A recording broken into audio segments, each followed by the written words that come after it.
Om Arjen Yujin Ubjan San Pema Gesardong Pola Yatsen Chögin Yodrubnye Pema Jun Nejay Sudran Kurdu Kadro Mampekor Che Che Jay Sudak Drupchi Jinji Lapchir Jesus Sao Guru Pema Siji Hum Om Warjen Yujin Ubjam San Pema Gesardom Pola Yatsen Chögin Yodrubnye Pema Jun Nejay Sudran Kordu kadro mampe kor,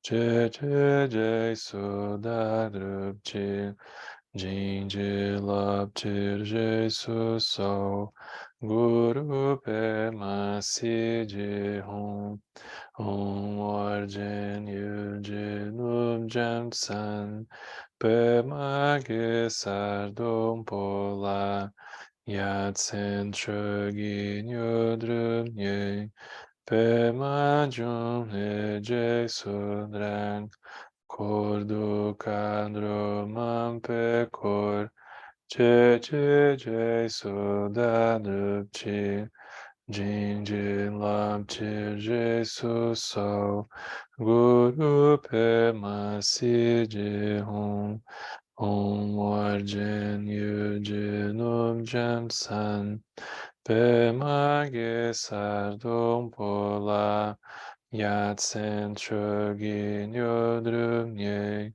Pema Jun Nejay Sudran Kordu Kadro Mampe Kor Che Che Jay Suda Drupchi Jinji Lapchir Jesus So Guru Pema Si Hum Om Warjen Yujin Ubjam San Pema Gesardong Pola Yatsen Chögin Yodrubnye Pema Jun Nejay Sudran Kordu Kadro Mampe Kor Che Che Jay Suda Drupchi Jinji Lapchir Jesus So Guru Pema Si Hum Sanje Chodan Sochi Chonan Lajan Chu Bardo Dagni Chap Sochi Dagi Jin Soji Peso Nanchi Dula Penchi Sanje Drupasho Sanje Chodan Sochi Chonan Lajan Chu Bardo Dagni Chap Sochi Dagi Jin Soji Peso Nanchi Dula Penchi Sanje Drupasho Sanje Chodan Sochi Chonan Lajan Chu Bardo Dagni Chap Sochi Dagi Jin Soji Peso Nanchi Drola Penchir Sanje Drupasho.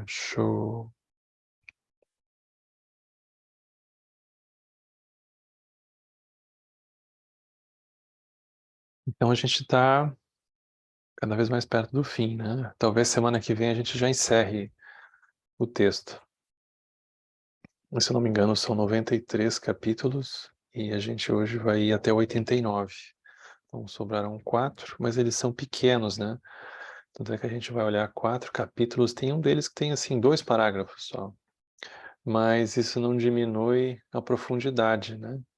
A profundidade é uma coisa incrível aqui. E nessa parte final, é como se ele pegasse a visão profunda da lucidez e começasse a olhar a insignificância daquilo que a gente dá muita solidez.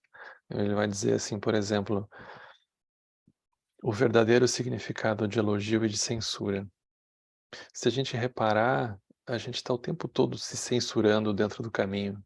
Eu não deveria ter esse pensamento, eu não deveria ter aquela emoção, aquela pessoa ela não era budista, como é que ela fez aquilo? A gente tem uma mente julgadora, inquisidora, né? E aí, de vez em quando, a gente também... a gente gosta de ser elogiado, né? Quem é que não gosta? Então tem um javali que se alegra com o elogio e bota para cima, e a gente vai se emaranhando no meio do caminho e vai esquecendo o princípio original da lucidez. Então aqui é como se ele estivesse mostrando, a partir de uma visão muito profunda, as diferentes armadilhas que a gente escorrega, as cascas de banana que a gente vai pisando e vai deslizando por dentro delas e vai ficando preso muitas vezes, né? Então, o aspecto do caminho é o fato de que a gente pega um remédio e dá muito a solidez para o remédio. E a solidez que a gente dá para o remédio retira a lucidez, porque a gente vira militante do remédio. Então, sempre que a gente se torna um militante do remédio, a lucidez se afasta na medida da nossa militância ao remédio. Um pouco paradoxal isso. Então aqui ele vai mostrar como que a gente pode, por exemplo, na nossa prática com a gente mesmo, na nossa prática em relação, lidar com diferentes temas. Por exemplo, quando é que a gente vai criticar alguém? Ou quando é que vale a pena a gente... Quando que é o certo isso ou aquilo? A gente começa a ficar muito preocupado com a nossa própria carreira dentro do percurso até a iluminação. A gente quer se dar bem. Aí quando a gente começa a olhar as coisas desse jeito, o que ele vai chamar do princípio original, ele desaparece, porque a gente quer se dar bem. É um pouco paradoxal, né? Porque a gente quer se dar bem, a gente quer fazer certo, a gente não quer fazer errado, só que nada disso diz respeito ao princípio original, por incrível que pareça. Então a gente vai percebendo que tem uma diferença e tem uma distância entre o caminho e entre a realização. O caminho nos leva à realização, ele pode nos levar, mas ele vai precisar de anticorpos, ele vai precisar de uma lucidez de como lidar com o caminho, que é o que ele vai apresentar aqui. Por exemplo, se ele apresentasse apenas os ensinamentos e não gerasse esse comentário, a gente pegaria as palavras que ele falou e aí a gente começaria então a repetir elas, a gente começaria a estudar, a decorar elas, mas não necessariamente aquilo nos transformaria de forma profunda. Ele vai começar a perceber e a conversar sobre isso. Então, por exemplo, uma das perguntas que surgem é assim: algumas pessoas dizem que quando os mestres Zen da visão clara caluniam os Budas e fazem censuras aos patriarcas, ou exaltam os Budas e reverenciam os patriarcas, isso seria a técnica do Zen conhecida como encorajar e suprimir, elogiar e censurar. E não envolve o elogio e a censura dos Budas e patriarcas propriamente ditos, mas ao invés disso, das visões corretas e falsas dos alunos. Essa explicação é verdadeira? Então ele pega um exemplo que parece específico do Zen, mas na verdade isso aqui está dentro do budismo tibetano também, isso aqui está dentro do Dharma original. Ou seja, por incrível que pareça, pode ser que num certo momento os mestres critiquem até mesmo os Budas. Pode ser que por meio hábil eles elogiem os Budas. E aí a gente fica confuso. Como entender isso?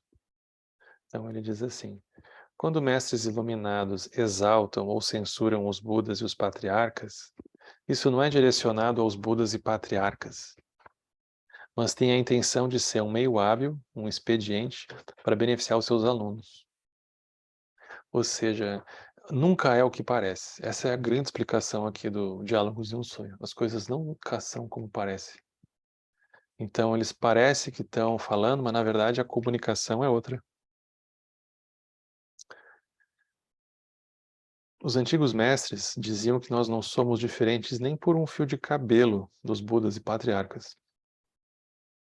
Diante de uma pessoa de visão clara, não há Budas e patriarcas a serem reverenciados, nem seres deludidos a serem menosprezados. Isso aqui lembra muito o Sutra do Diamante, né? Tu não encontra de forma externa Budas para serem reverenciados e de forma externa seres deludidos a serem menosprezados. Não faz sentido. Agora, foi com o objetivo de ajudar as pessoas a atingirem um estágio em que não há separação entre sagrado e mundano, ou profano, às vezes é dito também, que os mestres empregaram diversos meios hábeis, diversos expedientes. Ou seja, isso aqui é um ponto muito importante. Qual que é o truque? Qual que é o objetivo? É conduzir as pessoas ao estágio, ao reconhecimento da ausência de separação entre algo que a gente pode perceber como sagrado e de algo que a gente pode perceber como mundano. Isso é o que eles querem comunicar.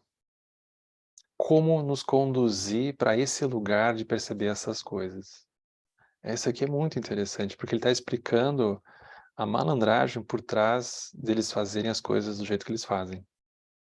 É como conduzir para uma posição em que não tem separação entre sagrado e mundano. Porque aquilo que, por exemplo, a gente pega um altar, né? Como tem um altar aqui do caminho do meio da sala de meditação que a gente agora vai desativar ele, né? Porque ele foi tomado pelos cupins e não tem mais o que fazer. Não tem. Te chamou o marceneiro, ele não tem. Chamamos uma santa. Aí a gente vai fazer o quê? A gente vai desmontar o altar e vai generosamente colocar ele no meio da mata. E os cupins vão fazer o que os cupins fazem, e outros seres vão se aproximar e vão fazer também. Só que enquanto aquele altar, que está há mais de 20 anos dentro da sala de meditação, que já viu muita coisa, está ali, ninguém ousa fazer qualquer coisa diante dele. Assim, de bom senso, né? Então, ele é um altar sagrado, mas vai ter um momento que a gente vai pegar as chaves de fenda, a gente vai desparafusar ele, talvez até uma serra, a gente vai cortar uns pedaços e vai depositar, vai colocar assim na mata aqui atrás da casa de meditação do Lótus Dourado. Vai deixar ali o altar, que durante quantas prostrações e pujas aquele altar não viu, né? Quantos retiros, quantas oferendas d'água, né? Quantas preces aquele altar não viu. Ao mesmo tempo, como que sagrado e mundano se misturam, né? Eles nunca estão dentro das coisas, mas a gente vê desse jeito. Então, a partir de agosto, a gente vai começar a construção de um novo altar para a sala de meditação, agora com um material MDF que os cupins acham já transgênico e eles não curtem, né? Mas naquela época em que esse altar foi feito, não tinha. Então, os cupins, com o tempo, descobriram ele, né? Então, sagrado e mundano está onde, né? Mas a gente vê as coisas, a gente bate o olho karmicamente, a gente percebe, mas aonde está? Então, isso que eles querem fazer, nos fazer perceber isso. E não se a gente está reverenciando direitinho o altar ou qualquer coisa sagrada. Isso não é o ponto. Ocasionalmente, os Budas, os mestres fazem elogios. Ocasionalmente, eles fazem censuras. Mas a sua verdadeira intenção nunca reside no elogio ou na censura em si mesmos. Nunca é o ponto. Alunos tolos falham em perceber isso. E se apegando às palavras dos mestres, ficam felizes quando são elogiados e ficam com raiva quando são repreendidos. Então, isso aqui é para nós, essa parte aqui, ó. Essa parte aqui a gente sublinha ali, né? Então, por exemplo, se a gente é elogiado, a gente fica feliz. E se a gente é repreendido, a gente fica com raiva. Porque a gente quer fazer certo. A gente é pego nesse ponto. A gente não está querendo ver as coisas com a profundidade suficiente. A gente quer fazer certo. A gente é capturado desse jeito. Mesmo que as suas reações não cheguem a ser de raiva, esses alunos ainda se perguntam o que teria feito com que eles fossem admoestados. Aí eles buscam corrigir seus erros, eles vão fazer terapia e outras coisas. O que não é um problema, mas o ponto central não é esse. O ponto central é como atravessar a percepção, a sensação de que sagrado e mundano são diferentes. É a visão profunda das coisas. O que teria feito? Então não é corrigir a identidade, é atravessar a dualidade, é uma outra coisa que ele está nos mostrando. Esse é o princípio original, ele vai usar essa expressão daqui a pouco. Os professores dos dias atuais, eles podem compreender a noção de que não há diferença entre sagrado e mundano. Então, nos dias de hoje, a gente pode ler, pode ouvir, entender e dizer, ah, faz sentido.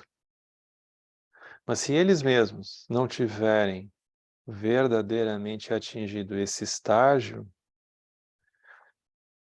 eles mesmos farão elogios e censuras aos seus alunos, com base nas aparências de certo e errado.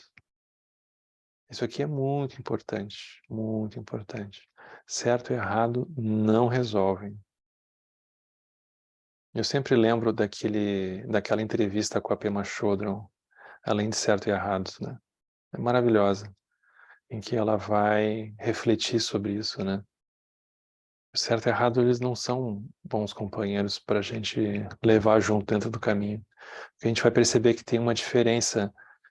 Não é que está tudo liberado, não é nesse sentido, mas é que tem uma diferença entre a gente olhar como certo e errado para a gente olhar para uma ação feita a partir de uma mente estreita e de uma mente ampla. É muito diferente. Aí a gente vê, quando a mente se estreita, se apequena, o sofrimento é inevitável. Quando a visão, a mente se amplia, aí as coisas andam melhor. É melhor ver assim do que certo e errado. É como se diminuísse, pelo menos assim, enquanto meio hábil, o peso sobre a identidade, que não é o ponto central a identidade, é a lucidez. Aqui ele fala, o Sutra da Completa Iluminação diz, na última era do Dharma, as pessoas dedicadas ao cultivo da iluminação, de Bodhi, que têm realizações parciais e não cortam pela raiz os vestígios de um eu, ficarão felizes com aqueles que acreditam nos seus ensinamentos e com raiva daqueles que os criticam. Pensa, se vai lá o professor do Dharma ganha um prêmio de professor do ano e ele fica feliz, ele não entendeu nada. Veja como é complicado o budismo. Não é que ele fica feliz, é fica apegado a ter ficado feliz, né? Ele se identifica. E se tem aqueles negócios, como é que chama? Aquelas premiações de filme, né? Que são os piores, né? Rotten Tomatoes. Aí vamos botar que a gente tem dos professores do Dharma aqui. Aí ele pode ser que fique com raiva também, né? Os piores. Então é a questão do materialismo espiritual. Isso que ele está trazendo aqui, né? Então aqui é muito interessante, porque aqui são diferentes faces do materialismo espiritual por dentro do nosso caminho, por dentro da nossa expectativa de cultivo da lucidez. Que é muito interessante contemplar isso que ele traz, porque enquanto a gente está praticando, a gente não necessariamente está consciente que essas coisas estão acontecendo. É como se elas estivessem numa janela, uma janela. É tipo o celular, que a gente deixa os vários apps de segundo plano, sabe? Eles estão consumindo bateria, eles estão consumindo rede, eles estão funcionando. Aí daqui a pouco a gente está com o localizador ligado, a gente está com o Bluetooth ligado, a gente está com um monte de coisa. A gente não tá se lembrando, a gente não se lembrou. A gente abriu o navegador, está com várias janelas abertas assim, né? A gente não lembrou, a gente está focado numa coisa, mas aquilo está acontecendo. É como se aquilo estivesse pegando um farol e nos convidando a olhar para essas coisas que a gente acabou esquecendo ligadas, né? Sem nem ter visto, muitas vezes. A gente não lembra quando é que iniciou aquele app, a gente não lembra de ter apertado. Mas a gente ligou o dispositivo, aquilo veio junto de brinde, né? Por alguma razão.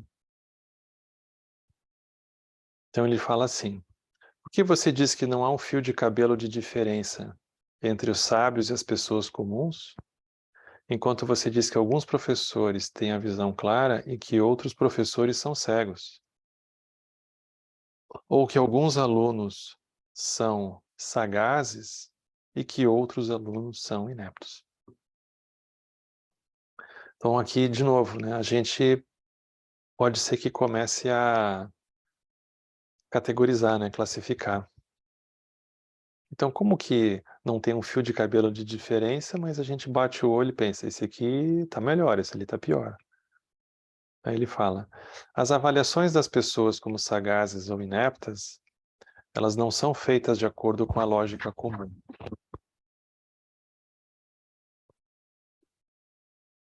Por exemplo, até mesmo uma pessoa que tenha dominado todo o corpo de ensinamento,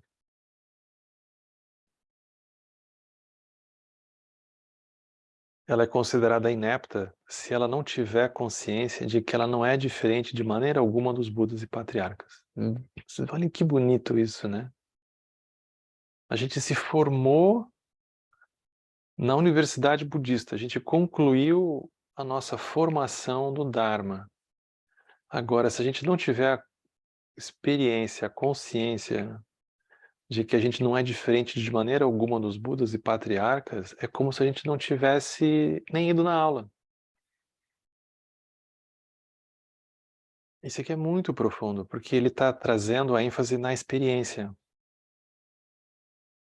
Isso não significa, porém, que existam pessoas ignorantes que são fundamentalmente diferentes dos Budas e dos patriarcas. A divisão dos mestres entre aqueles que têm visão clara e aqueles de visão e aqueles desprovidos de visão, ela é similar. Um professor desprovido de visão é aquele que discute os ensinamentos, enquanto continua apegado ao eu e aos objetos, considerando a si mesmo como iluminado e os seus alunos como deludidos, falhando em ver que não há uma diferença real entre Bodhi e Avidya. Aqui, se a gente fosse usar a linguagem do Lama, a gente diria entre Rigpa e Avidya. É a mesma coisa. Mas isso não quer dizer que existam pessoas inerentemente ignorantes e não iluminadas que são inferiores aos mestres de visão clara. Esses ensinamentos, eles não estão sujeitos à compreensão da consciência deludida comum. É apenas quando nós atingimos o estágio da realização que não há diferença entre Rigpa e Avidya, o Bodhi, né, que eles podem ser compreendidos.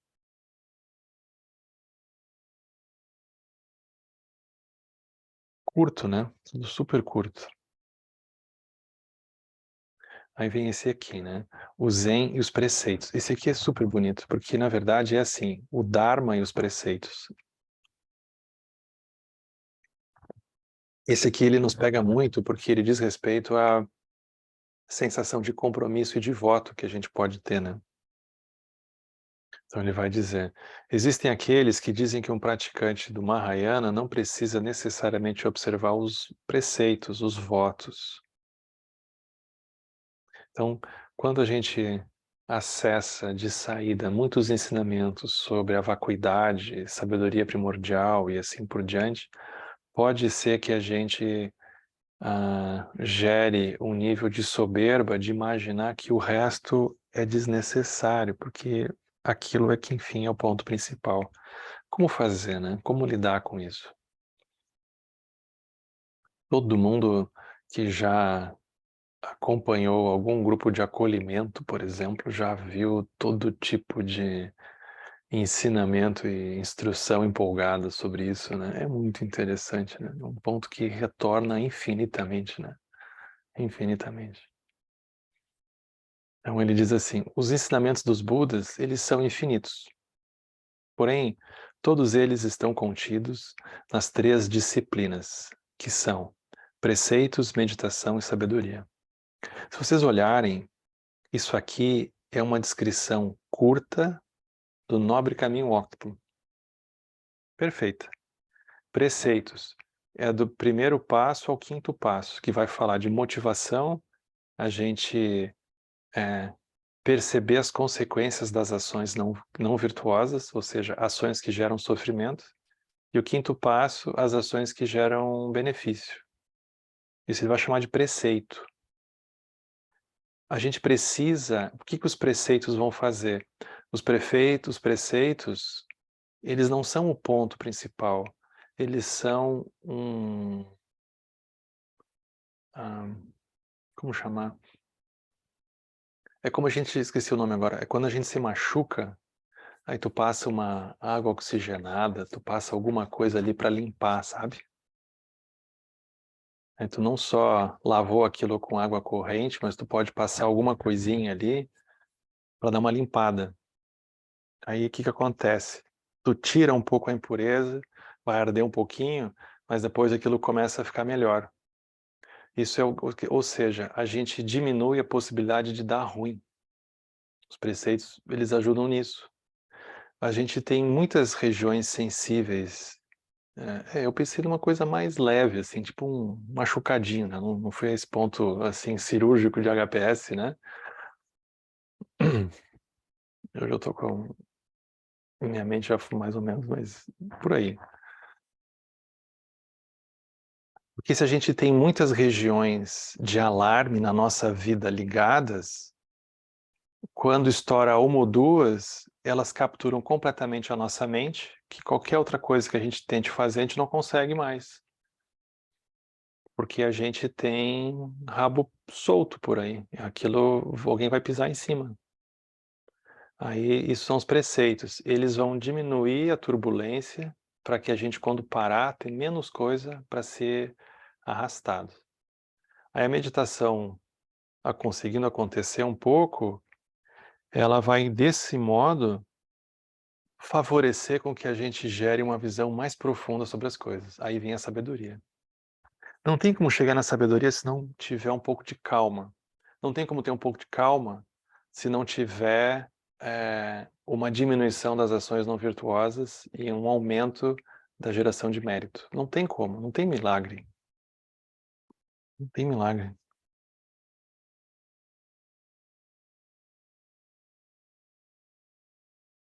Isso é a essência do nobre caminho óctuplo. Isso aqui foi o que o Buda ensinou.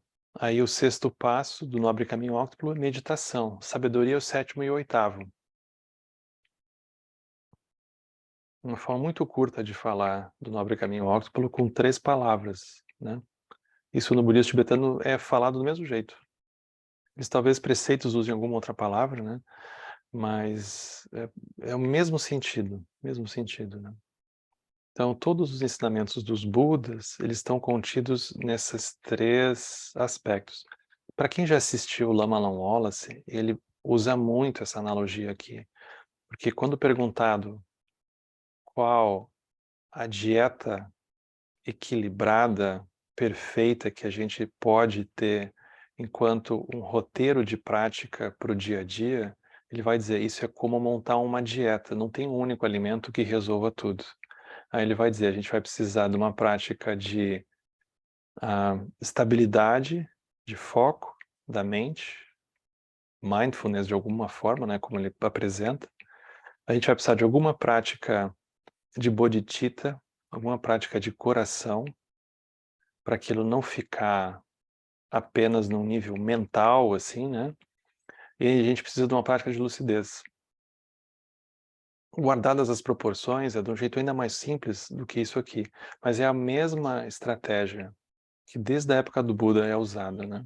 Então ele vai dizer, a gente pega os 21 itens, a gente tem ali o item de motivação e o item de metabhavana, por exemplo, nos primeiros. Eles são considerados os preceitos. A gente tem as shamatas, né, em pura e pura, elas são a meditação. Aí a gente tem o prajnaparamita, a gente tem a presença, que é o aspecto de sabedoria. É o mesmo formato.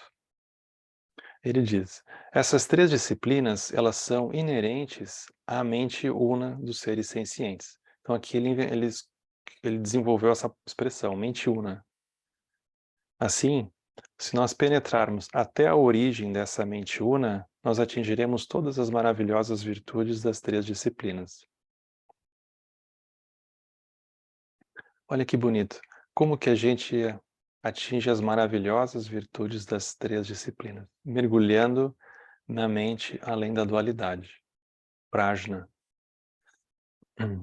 Ele vai falar, é como obter Mani, a joia que realiza desejos que manifesta todos os outros tesouros. Portanto, a investigação da origem da mente una é a essência da prática do Mahayana. Então aqui é bonito. Ele vai então ele vai sintetizar o Mahayana. Investigação da origem da mente que está além da dualidade. Isso é a essência do Mahayana. Isso é muito profundo, porque os textos Vajrayana, eles não olham para o Mahayana desse jeito. Mas aqui ele olha para o Mahayana assim, isso é legal. Quando se diz que a forma dos preceitos não deve necessariamente ser observada, esse é o significado. Ou seja, não retirar é apenas para não retirar o foco central que a essência é investigar a origem da mente una. Ou seja, que o resto não roube a cena disso que é o principal. O Nirvana Sutra diz: observar os preceitos consiste na aplicação diligente na prática do Mahayana. A despeito disso, é incorreto dizer que os praticantes do Mahayana não devem manter os preceitos. Desde a época do Tathagata, e também é desnecessário dizer durante a sua vida, todos os professores da doutrina e da meditação que difundiram o seu Dharma mantiveram os preceitos. Enquanto o Buda ainda estava vivo, não havia monges meditadores, monges escolásticos e monges preceptivos diferenciados por sua aparência e vestimentas. A gente tem que lembrar disso. Na época do Buda não tinham as linhagens, não tinha os Nyingma e os Kagyu, e os Theravada e o Zen. Não tinha essa loucura. Isso aqui é muito importante, porque ele está agora voltando para a origem, né?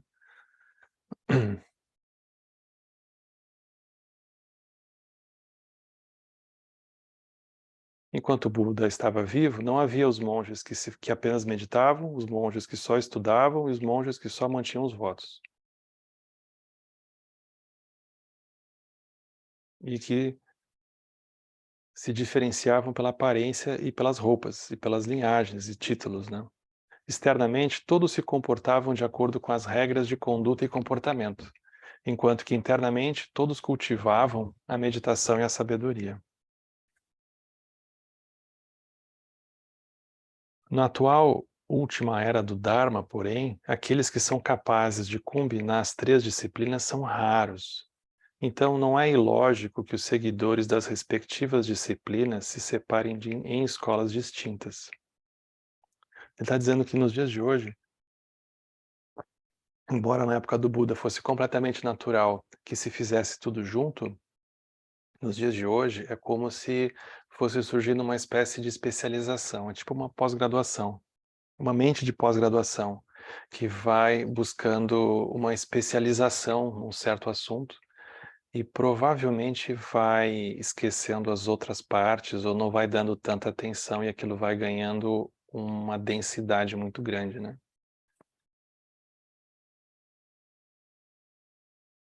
É um equívoco, porém, que cada escola critique as outras, insistindo que a disciplina em que elas se concentram seja de maior importância, que é o que geralmente acontece. No Sutra para sanar dúvidas durante a era da aparência do Dharma, o Buda diz: na última era do Dharma, o Buda já visualizava que isso ia acontecer, né? O próprio Buda falando: bom, na última era a Sangha vai se dividir entre os que vão dizer que o mais importante é meditar, entre os que vão dizer que o mais importante é estudar e os que vão dizer que o mais importante é manter os votos. Visão profética do Buda, né? Ele já tinha anunciado a tragédia. Então ele vai dizer, olha, quando a Sangha começar a se dividir dessa forma, irão se separar uns dos outros e eventualmente eles destruirão o meu Dharma com as suas condenações mútuas. É matemático, porque a gente começa a fazer alguma coisa, a gente vira o defensor do que a gente está fazendo, porque senão a gente mesmo não se convenceria de fazer o que a gente está fazendo. A gente, quando está entrando em retiro, retiro é o que vale, o resto do pessoal está perdendo tempo. Aí a gente vai fazer prática na vida cotidiana, a gente acha que os outros estão perdendo tempo, porque é ali que estão os desafios e os seres para a gente beneficiar. E assim, é muito interessante como que o particular pode virar universal para nós, né? Aí ele, o Buda não alivia. Eles são como parasitas em um leão que se alimentam da sua carne. Os monges desse tipo, eles se comportam dessa maneira porque falharam em extinguir as suas paixões deludidas. E assim eles permanecem apegados aos seus egos. Nós nos perguntamos, porém, como até mesmo monges como eles podem se considerar discípulos do Buda e ainda assim transgredir as regras estabelecidas por ele. Então, o próprio Musa Suzeki se pergunta, né? Como pode acontecer? Aí ele dá um dado aqui que eu acho muito raro de encontrar, que é muito legal, porque é como se fosse um dado, um elemento histórico para o desenvolvimento do budismo, que é muito interessante. Ele diz assim: o budismo chegou à China na época do imperador Ming, na dinastia Han tardia. Vocês vejam, isso foi por volta do ano de 28, ou seja, Jesus Cristo era vivo ainda, se a conta não está errada, né? Mas, mais ou menos assim, né? É que deve ter várias formas de contar, né? Agora eu não lembro se o calendário começa quando Jesus nasceu ou quando morreu, né? Mas foi por ali, ó. Vocês vejam que é tudo muito pertinho, né? Porque nós estamos falando ali do início da contagem cristã ocidental do tempo, né? Então, nessa época, o budismo estava chegando na China. Naquele período, por muitos séculos depois dele, olha que legal isso, a aparência dos monges era muito similar como ela era na época do Buda.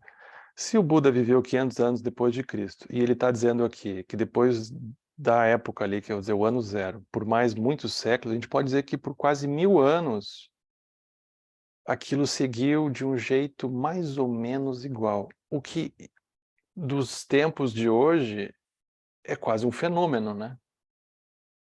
Porque para nós, assim, 10 anos é uma outra galáxia praticamente que acontece na nossa vida, né? Vocês imaginem se vocês manter algo por 1000 anos. Então, a noção de tempo de degenerescência é quando as coisas não conseguem se manter por muito tempo.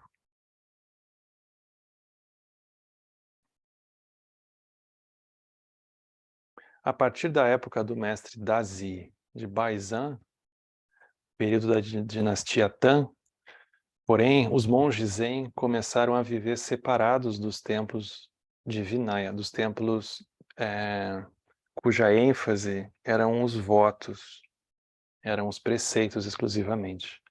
E aí começam a surgir essas diferenciações, aí as pessoas começam, por alguma razão, a gerar mais observação à conduta. E aí vai esquecendo de meditar. E aí, quando a gente começa a fazer isso, daqui a pouco alguns se levantam e dizem, não, mas a gente tem que meditar. Aí eles criam um outro espaço para eles meditarem. Aí vai acontecendo assim. Aí eles estabeleceram seus próprios monastérios. E eles seguiam regras de conduta diferentes dos monges do Vinaya. Baizan explicou esse desenvolvimento, dizendo, na última era do Dharma, as capacidades das pessoas são fracas. E elas são incapazes de seguir simultaneamente as 3 disciplinas de preceitos, meditação e sabedoria. Se elas residem em templos do Vinaya, os praticantes de meditação podem se envolver a tal ponto no aprendizado das minúcias dos preceitos que se esquecem do grande propósito do Buda. Assim, eu estabeleci um monastério separado para a meditação. É bonito isso, porque é o próprio fundador de uma que vem se tornar uma linhagem de meditação, explicando por que ele fez o movimento que ele fez. Então ele vai dizer, a intenção desse grande mestre, chamado Baizan, não era que os monges zen, os praticantes daquela época, não mantivessem os preceitos. De fato, em sua regra pura para a vida monástica, ele explica em grandes detalhes o código de conduta adequado aos monges da tradição de meditação. Mas é uma questão de ênfase. A ênfase passa a mudar. Eu achei isso aqui muito legal, porque é um dado que a gente não para muito para olhar, a gente olha e pensa, isso sempre foi assim.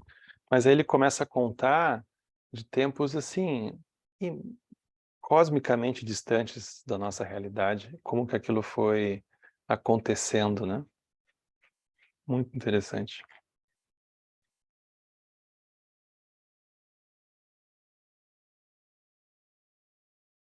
Aí tem esse aqui agora, que é a meditação na escola Zen.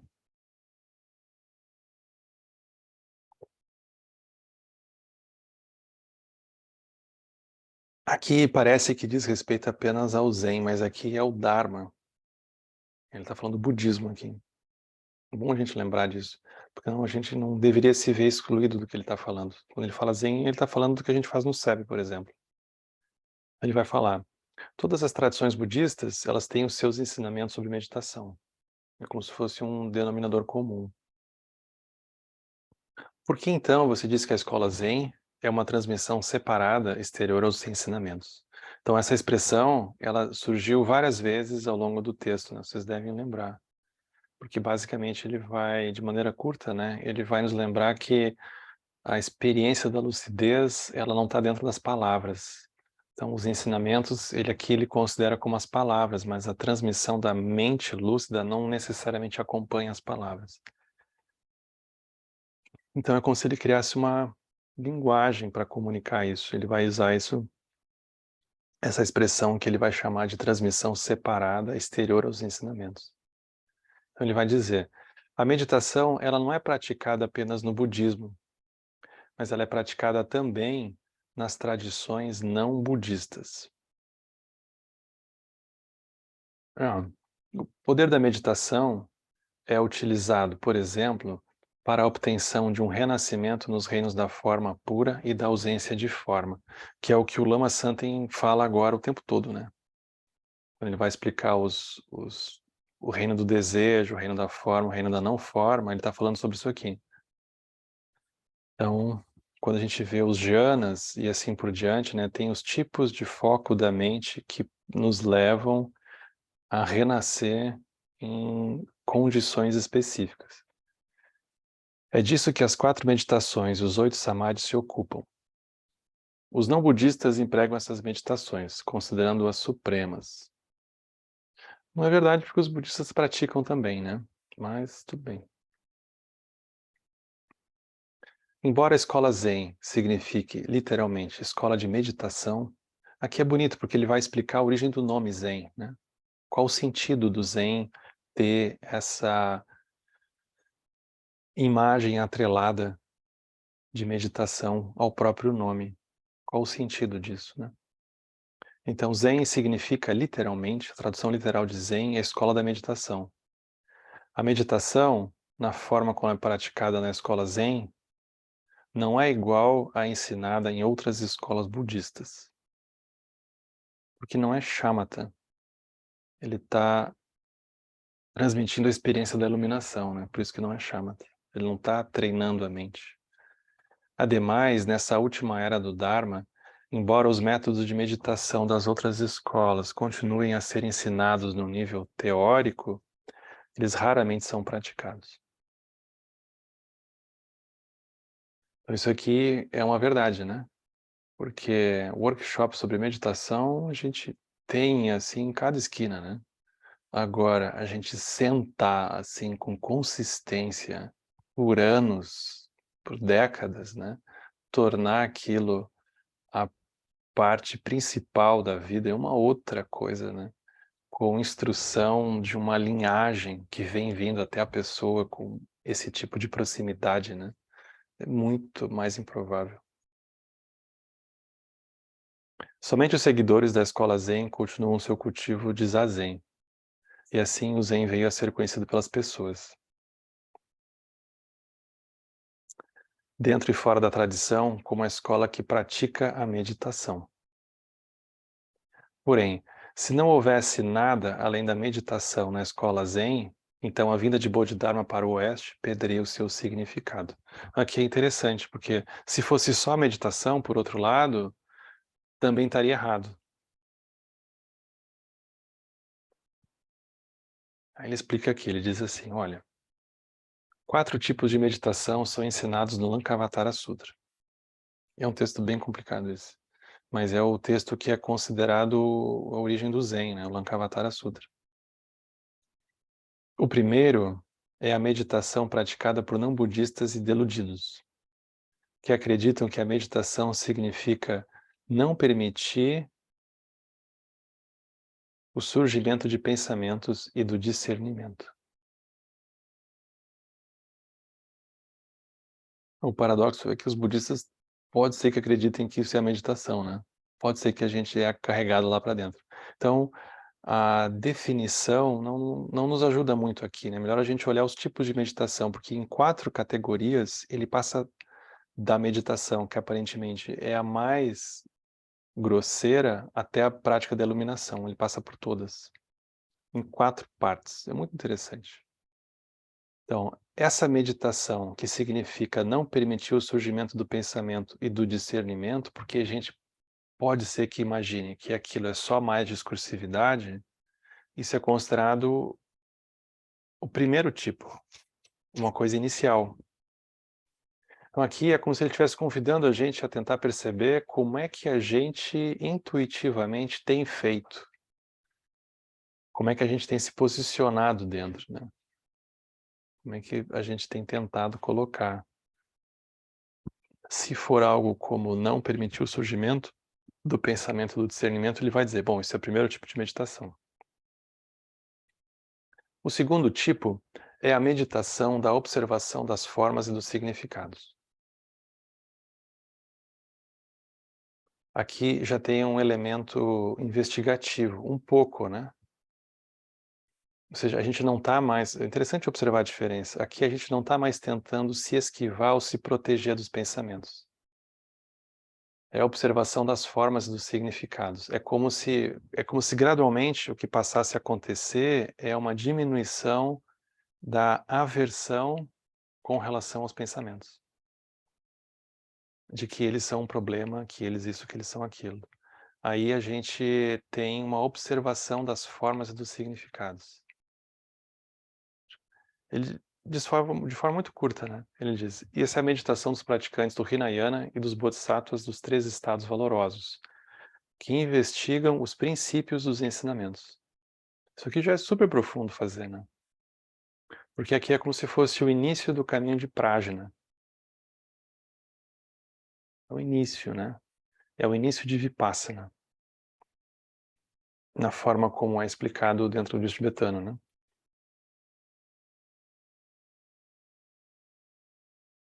O terceiro tipo é a meditação da percepção da realidade como é. Isso aqui é Prajna 100%, né? Percepção da realidade tal como ela é. Essa prática sutil, livre de esforço, já é uma realização, né? Ela é a meditação dos Bodhisattvas dos 10 estágios do desenvolvimento, que repousam na verdadeira realidade do caminho do meio.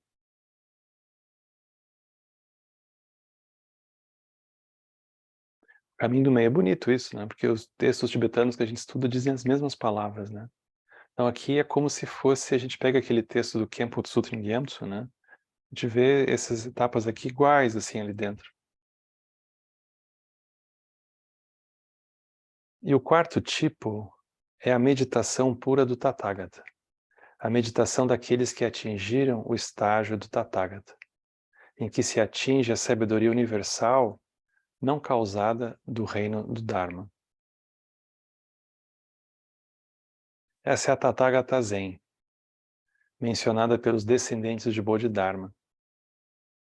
Olha como é complicado. Ele diz assim, no entanto, o antigo mestre disse certa vez a um discípulo, se você tiver atingido apenas a meditação do Tathagata, você ainda não realizou a meditação do patriarca. Por conta disso, saiba que embora a escola Zen signifique literalmente escola de meditação, a meditação do Zen não é como a meditação mencionada nas outras escolas. O termo Zen deriva originalmente da palavra sânscrita dhyana, que é transliterada em sino-japonês como Zen-na. Zen é a sua forma abreviada. Isso é o famoso sotaque, né? Como é que dhyana vira Zen-na? Se a pessoa estava fanha, gripada, enfim, a gente não sabe, mas conseguiu dar esse pulo do gato aí, que virou uma outra coisa, né? Mas o sentido é o mesmo, né? Diana. É, tem o chinês Chan no meio, é. Chan. Aí, Pedro, obrigado, é isso aí.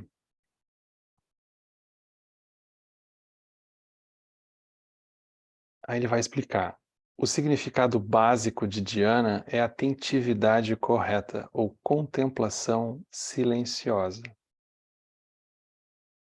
O Sutra da Completa Iluminação, em sua explicação das três contemplações, identifica a dhyana como uma contemplação diferente das outras duas, isso é, samadhi e sabedoria.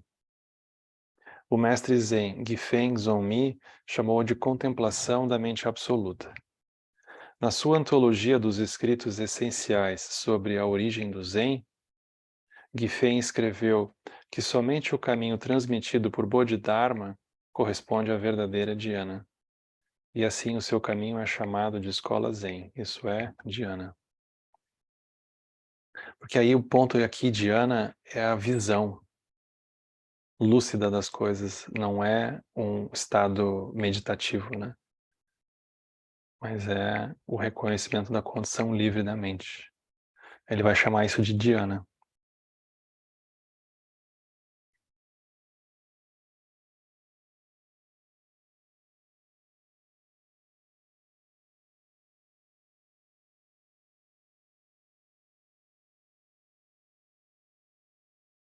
É isso. Hoje eu acho que a gente vai acabar um pouquinho mais cedo, porque eu ainda tenho uma reunião do college daqui a pouco. Mas a gente tem um tempinho para conversar ainda.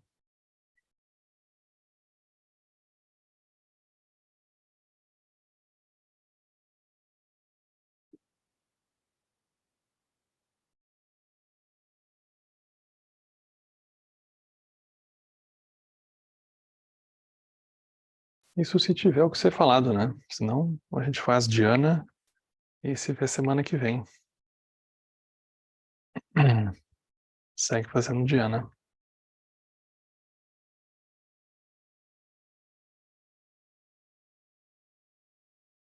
Não tem muito o que falar, né? Porque aquilo é tão profundo que a gente tem que silenciar e voltar para aquilo muitas vezes, né? Como se não tivesse muito o que comentar, né? Eu fico com essa sensação também. Se tivesse que parar e ficar com aquilo parado um tempo, né? Até ver para onde é que a nossa mente vai e à medida que a gente vai.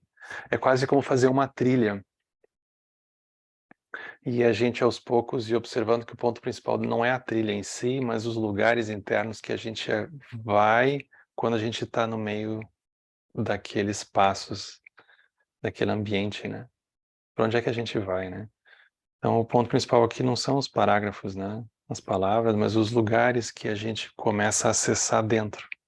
Sempre me deixa muito comovido me dar conta que esses lugares sempre tiveram ali.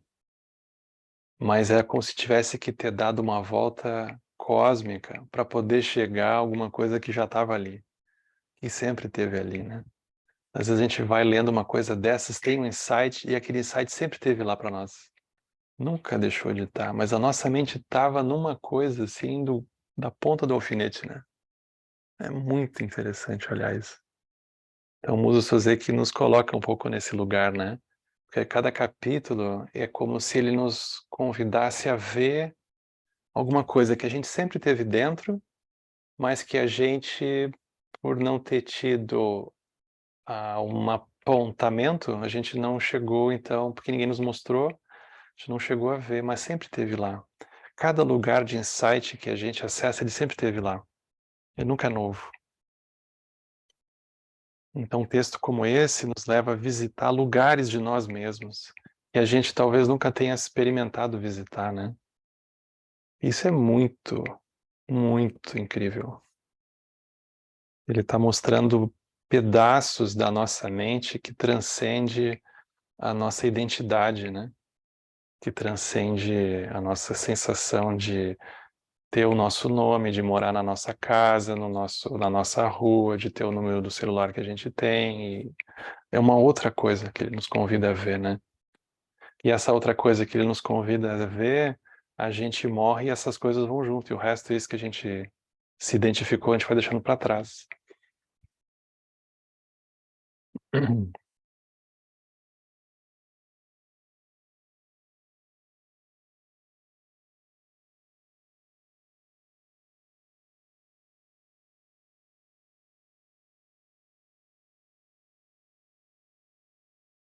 Então tá, gente. Então eu acho que nós vamos ficar por aqui. Terminar mais cedo um pouquinho hoje. Mas tenho que contemplar. A gente continua semana que vem. Mais perto do fim que não termina. Vocês vão ver o último capítulo como é emocionante. Vamos fazer dedicação. Que os méritos deste encontro se expandam e toquem a todos. O Mestre Universal da Paz e da Compaixão, Sua Santidade Dalai Lama, juntamente com todos os mestres de todas as tradições que veiculam essa mensagem, tenham longa vida. Que todos estejam a salvo de gerar pensamentos negativos, o obstáculo mais destrutivo. Que esses pensamentos nunca surjam em nossa mente. E que todos os seres também estejam livres de pensamentos negativos. Em Lupcho Sun Ring Luche Zanin Sasun Chapar Peldrodio Chosun Não Adam Hidral do Sungelecho. Valeu, gente. Fiquem bem. Obrigado, Boa gente. noite. Obrigada, boa noite. Obrigado. Boa noite. Valeu. Obrigadão. Beijo para vocês. Tchau, tchau. Valeu. Boa noite. Boa noite. Boa noite.